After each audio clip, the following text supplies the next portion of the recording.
Hey, what's up everybody, and welcome back to News Toast. And there's been a lot of discussion here recently about whether or not PlayStation's new big exclusive has been a success or not. So what's happening here is that Final Fantasy 16 sales are reportedly plummeting after its first week on the market, especially in certain regions. Why is all this happening though? And is it actually bad? Because I think that there will be some differing opinions on this specific topic.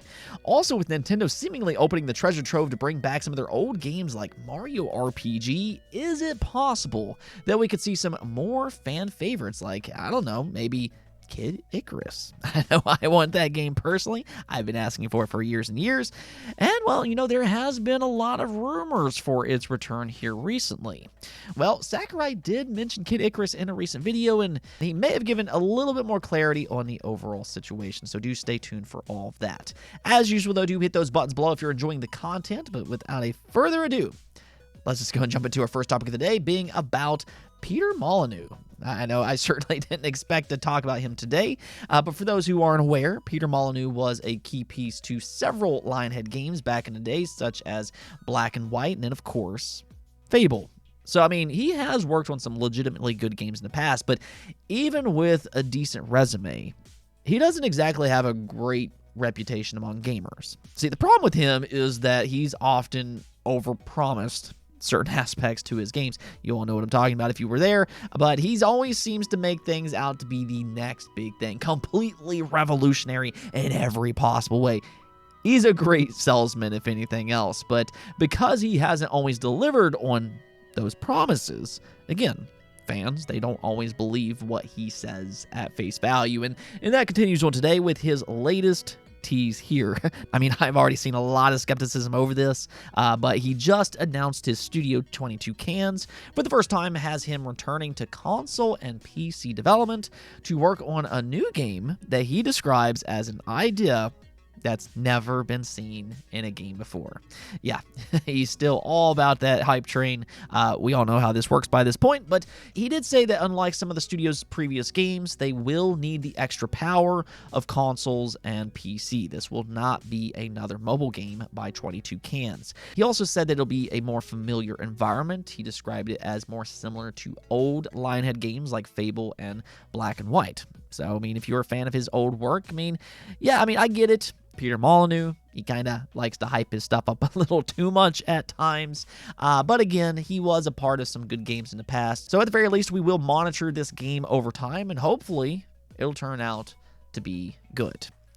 Next up here, though, Monkey Island Returns, released last year on consoles and PC. This was a fantastic return to the series led by the legendary Ron Gilbert. I know fans have been wanting this series to come back for a long time, so yeah, good stuff here. But both critics and fans seem to really enjoy its return. But to kind of expand its reach a little bit more, it is now heading to mobile phones as well. It will be out later this month on July 27th for both iOS and Android devices. Now, I'm not particularly a huge fan of mobile games or anything like that, but what I will say is that if there's one specific genre that I can fully recommend on mobile devices, it would be point-and-click adventure games. They just fit perfectly on mobile devices, and with that in mind, now you have one of the best modern point-and-click adventure games, and it'll be even more accessible to millions upon millions of players. So I do like seeing this very much. Again, it will be available on July 27th. Let's go and talk about this Final Fantasy 16 situation. Now, I've been playing this game over the last week or so. It's a great game. Let me tell you that. I will say that much right now. But we've been monitoring the sales situation over the last couple weeks. There's been a few reports now of less than impressive sales. Now, these are not my words, by the way. This is stuff that we're hearing right now through various reports. So don't come at me. But this is certainly alarming considering the importance and size of the Final Fantasy series. This is the single most important IP for Square Enix. And we've seen Square's expectations in the past. They do tend to have lofty expectations as is. Nonetheless, though, this was first brought up in the UK charts where Final Fantasy 16's physical units sold reportedly wasn't exactly spectacular. Now, to be fair, this didn't include digital units sold, which in today's world is obviously very important. Digital games are rapidly increasing with digital-only consoles in the market. So you have to kind of keep that in mind here. But where the concerning reports are coming from now is with its week 2 numbers. In both the UK and in Japan, which that right there is the surprising part, but in both regions, Final Fantasy XVI saw a sharp drop-off week over week. In the UK, Zelda Tears of the Kingdom actually reclaimed the #1 best-selling game for the week, which was a little surprising at the time because, Final Fantasy is a brand new game. You would expect it to be in that #1 spot a little bit longer, but hey, okay. Zelda is incredibly popular, so we can just kind of chalk that up as no big deal. That's just impressive for Zelda, if anything else. But Japan, on the other hand, this is Final Fantasy's home region, where it's massively popular, but once again, we are seeing similar results. Final Fantasy XVI once again saw a 90% drop-off for its second week in Japan, and it's now being outsold by Raincode out of all games. Now, I am glad to see that game have good launch, though. We haven't really got to talk about it much as of yet, but big fan of Danganronpa. Regardless, though, this has garnered some concern online. Bloomberg posted a big report on this topic, just trying to figure out why this is happening to Final Fantasy XVI. And according to a Japanese analyst, Hideki Yasuda, he said this: everything in 16 is just so different from the previous Final Fantasy games that fans loved. Even when taking into account the number of people who might have purchased the game digitally, the sales figures are low. It would be difficult to sell more without a deep price cut. Yeah, not something you want to hear about just 2 weeks in that it needs a deep price cut, but that right there might be two of the issues that this game is facing, or at least over in Japan. The price is higher as $70, and in Final Fantasy XVI, as he said, it is just different. It's a full-blown action game this time. It's much more mature than previous entries. It was clearly inspired by Game of Thrones, and 2 weeks in, we really haven't seen the full extent in how the Japanese audience will react to this type of game. We're seeing kind of the immediate reaction, but that's kind of where I sit on this topic, though. I still feel like it's a little bit too early to really say whether or not Final Fantasy XVI is a success or not. I think it's a great game, and I'm interested to see if it has strong legs months in. But the fact is, right now, it is selling slower than Final Fantasy 15 and really even Final Fantasy 7 Remake. Final Fantasy 15 sold 5 million copies on its first day. Final Fantasy 7 Remake, that sold 3.5 million in its first 3 days. And then with 16, as we already know, is sold 3 million in its first week. Now that is still impressive. Let's just go and keep that in mind. 3 million, that's a good number. But the reason I think a lot of these reports are coming out is because it is slower. And that seems to have some people concerned. As an example, something that has been pointed out, and I didn't realize this at first, but Square Enix's shares, they have declined by 14% since the release of Final Fantasy XVI. Now, you would think maybe it would go up with a big release, but that's not what's happening here.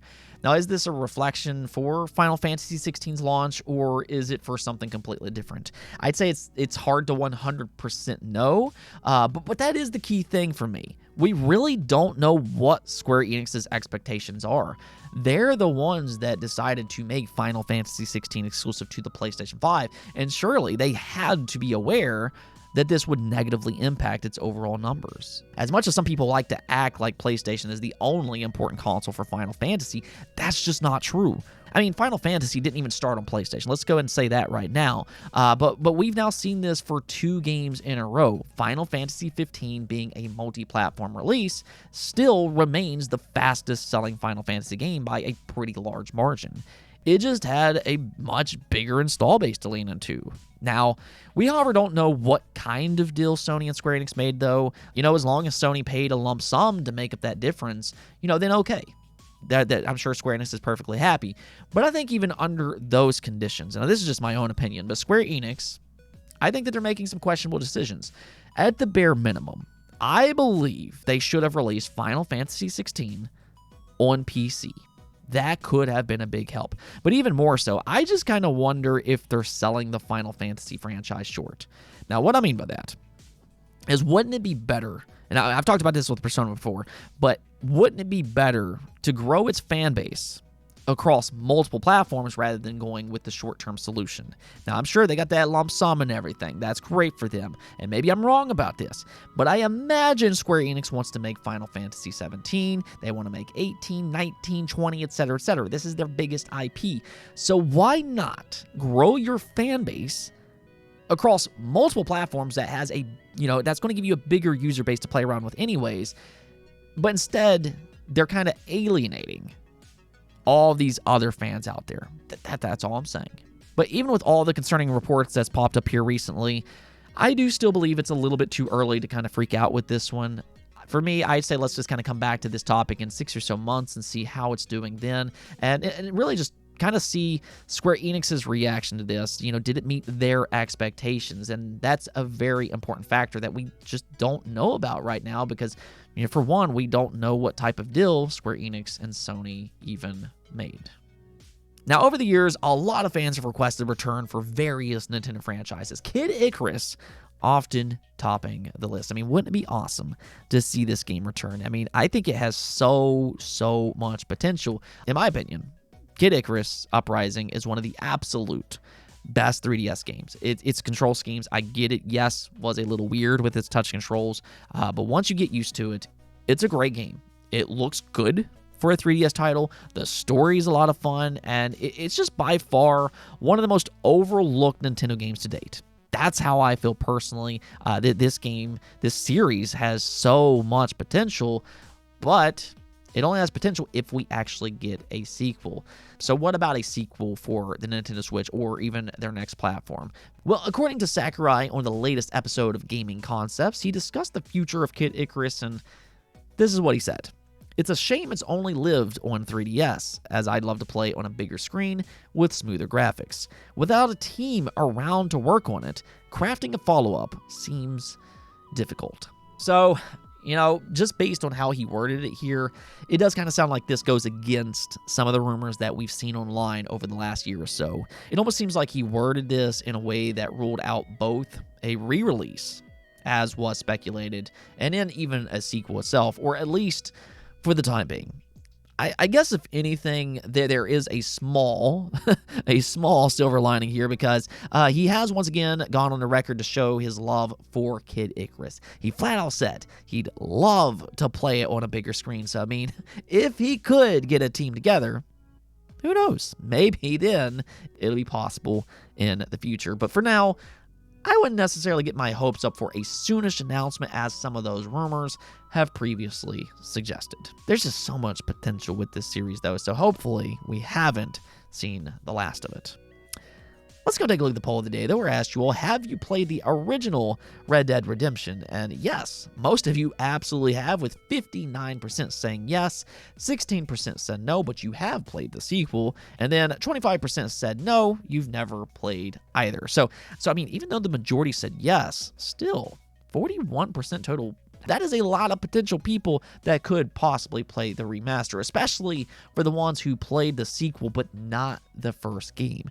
That was really what I was kind of interested in here. The sequel did sell a lot more than the original. I believe the sequel sold 43 million units, whereas the original sold 21 million. So yeah, there's obviously a lot of people who hasn't played both games, and that's where I want to ask the 16%. After playing the sequel, does it make you want to go back and play the original, or was the sequel good enough alone? Both these games are great, though, and I just kind of hope that if these rumors actually are true, that it's a good remaster with some real effort put in. Anyways, though, that's it for this episode, but if you liked the video, don't forget the bell notification and subscribe button for more content just like this. Also, if you'd like to support the channel through Patreon, thank you for making this content possible. Peace out.